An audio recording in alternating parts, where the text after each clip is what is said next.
Good day guys. So, bali ito pala yung part 2 ng ride namin nung nag-Tagaytay kami. So, ngayon ko lang na-upload kasi tinatamad daw mag-edit.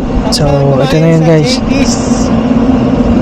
Tapos, lulusong na kami pa uwi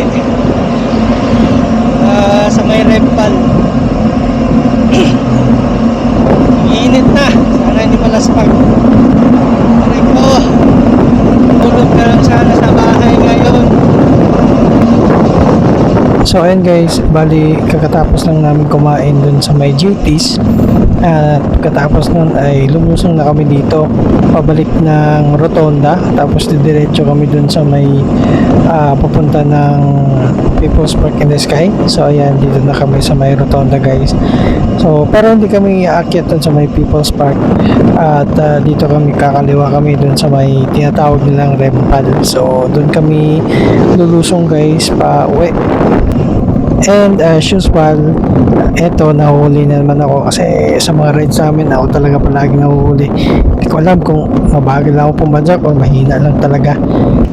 At dito nga guys ay umaahon na kami papunta ng People's Park at ayan, unti-unti nang humihina yung pacing ko o dahil unti-unti na rin akong iniiwan ng mga kasama ko, no? So si Sir Third, si Kindo at si Lindon ayan humaharurot na pataas, tapos ito humahabol naman si Sir Third at ako dito syempre pinakamahina kaya ito ang naiiwan, no? Pero tuloy-tuloy pa rin ako sa pagpadyak at hindi pa rin tumutukod kasi meron pa namang lakas at kaya pa naman, pero yun nga nahihirapan at tawag ito kasi pagod na nga at ito kasi yung pinaka nakakapagod na part ng ride yung pauwi na kayo, no? At habang paakit kami ng People's Park ay may nakasabay kami dito mga big bike, oh.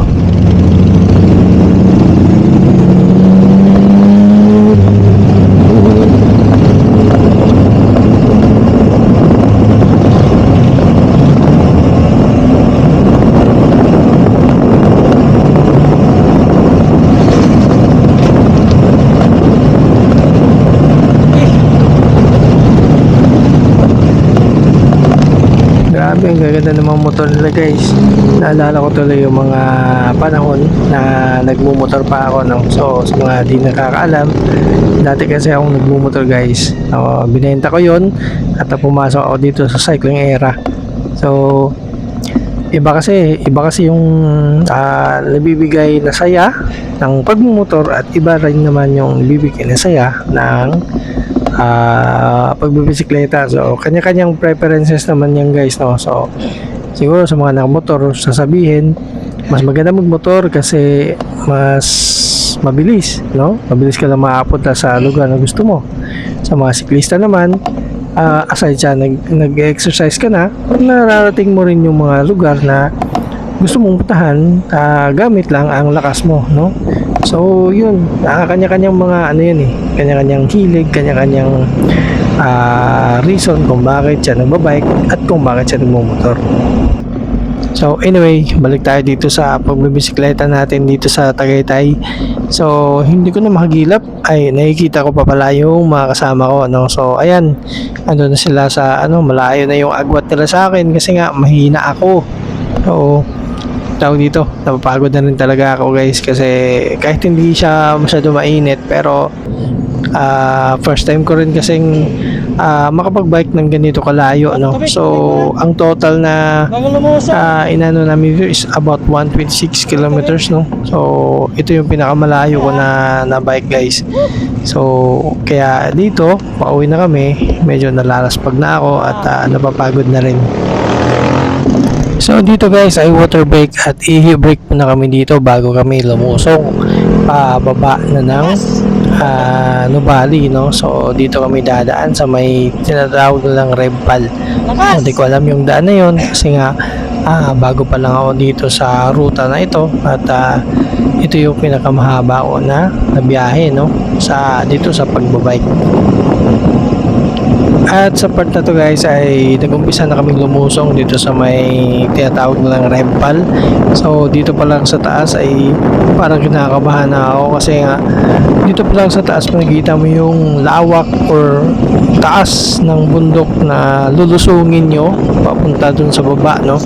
So nag-aalangan din kasi ako kasi baka hindi na kumagat yung brake ko, although makapal pa naman yung brake pads niya, pero syempre mahabang lusong kasi to kaya tawag dito sa isip ko baka hindi na kumapit dahil iinit na masyado yung brake pad to. Pero all the way naman sa biyahe naman na to naging okay naman at wala namang problema. Umpisa na nga ng pinakalusong namin guys at dito nga ay pinipitik-pitik ko talaga yung brake ko para at least bumagal ako guys, kasi dito pag nag free wheel ka talaga bubulusok ka talaga pababa. So para sa akin medyo nakakatakot yun at yun nga, yun yung inaalala ko yung brake ko kasi baka uminit yung brake pads at hindi na siya kumapit, no? Kaya yung ginagawa ko, pitik-pitik lang muna ako dito sa sa brake para at least bumagal ako ng konti, no?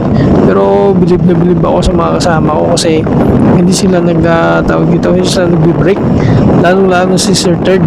Talagang pag lusong talaga is lusong talaga siya, hindi siya tawag dito, hindi siya nagpipitik-pitik, parang nag-free wheel lang talaga siya. Tawag dito, ako parang natatakot ako para baka may biglang dumaan or tumawid na aso or pusa or ano man yan, di ba? Kasi yun yung minsan cause ng aksidente, yung may mabiglang tatawid or makasagasa ka ng maliit na bato. So yan yung iniisip ko So parang nag-overthink din ako, kaya sa akin ito ang ginagawa ko, nagpipitik-pitik lang ako guys. So itong buong lusong namin guys, hindi ko ito ikakat para at least makita nyo kung gaano katarik yung lulusungin nyo pag dito kayo dumaan ng Rempal, no? So yung iba naman ay inaahon nila yung Rempal tapos doon sila dumadaan or lumulusong papunta ng Tagaytay, no? So may iba kasi na talagang adik sa ahon, no? So dito sila dumadaan sa may Rempal.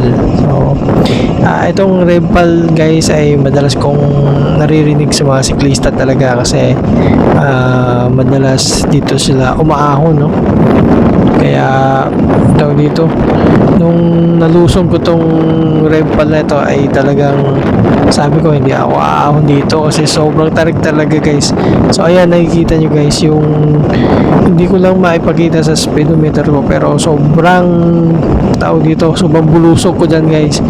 At natatakot nga ako minsan baka mag-overshoot ako Buti na lang wala masyadong paliko dito at straight lang yung mga daanan, no?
Lahat lagi?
Kadat.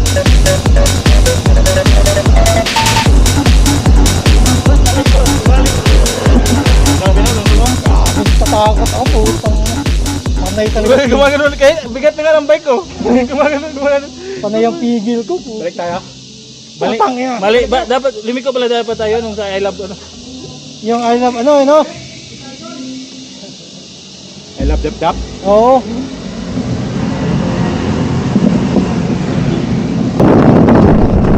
Dito sa part na to guys ay malapit na kami sa pinakababa. So di ko alam kung anong exact na lugar yun. I think Laguna na ata yun. Basta yun na yun. So papunta na ng Nubali, no? And andito na nga kami guys dito sa may baba na, no? So dito sa may malawak at bakanting lote na parang tatayuan ng mga subdivision. So di ko alam. Basta ito ay papunta na ng Nubali.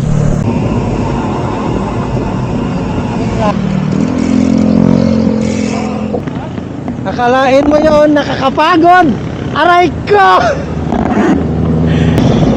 Baka expressway tapos na. Nakarating na nga kami guys ng Nubali at ito ay dire-diretso na daw to papunta ng Kabuyaw, basta sa may part ng Laguna, tapos Alabang na. At dito sa part na ito guys ay sobrang tirik na ng araw, siguro mga nasa around 12 noon na ata nung time na to. At ito ay pumasok na kami ng mga bayan-bayan, no? So as usual si Sir Third yung nauna sa amin kasi siya yung nakaway, so sinusundan lang namin siya. Medyo paloobat na rin yung battery ng Insta360 ko by this time, kaya hindi ko na nakuhanan yung mga ibang nadaanan namin ng mga bayan at mga kalsada. Dire-diretso lang din naman yung biyahe namin dito guys at wala naman kaming naging aberya. So nag-i-stop over lang kami sa mga nagtitindang buko para uminom ng buko at mag-water break, no? At dahil nga na-lowbat na yung Insta360 ko guys ay cellphone na lang yung ginamit ko sa pag-video. Accra, Bikutan. So uulan pa ata. Ayan.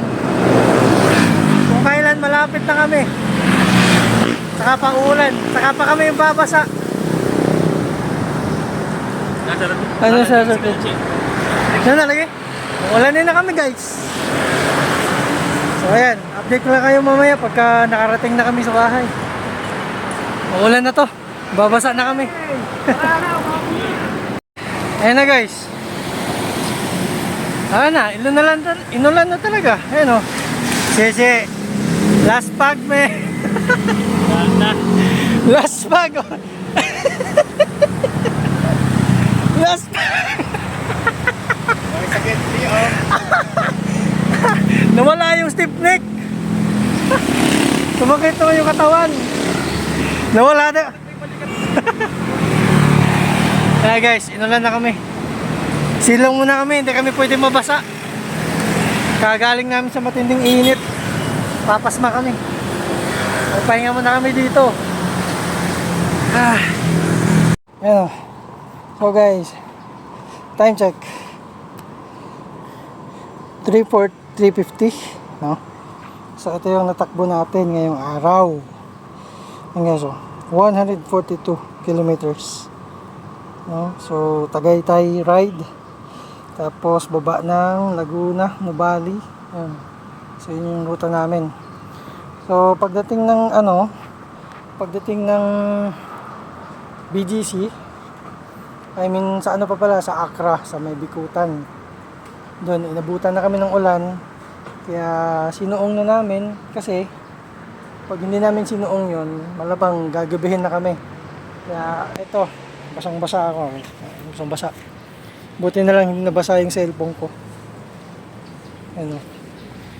At buti na lang din ito. Ayan, oh. Buti na lang nabili ko tong fender na ito. Malaking gamit talaga. So wala akong talsik sa likod, no? Ayan, so basang-basa yung bike natin. Tingnan natin kung madungis ba.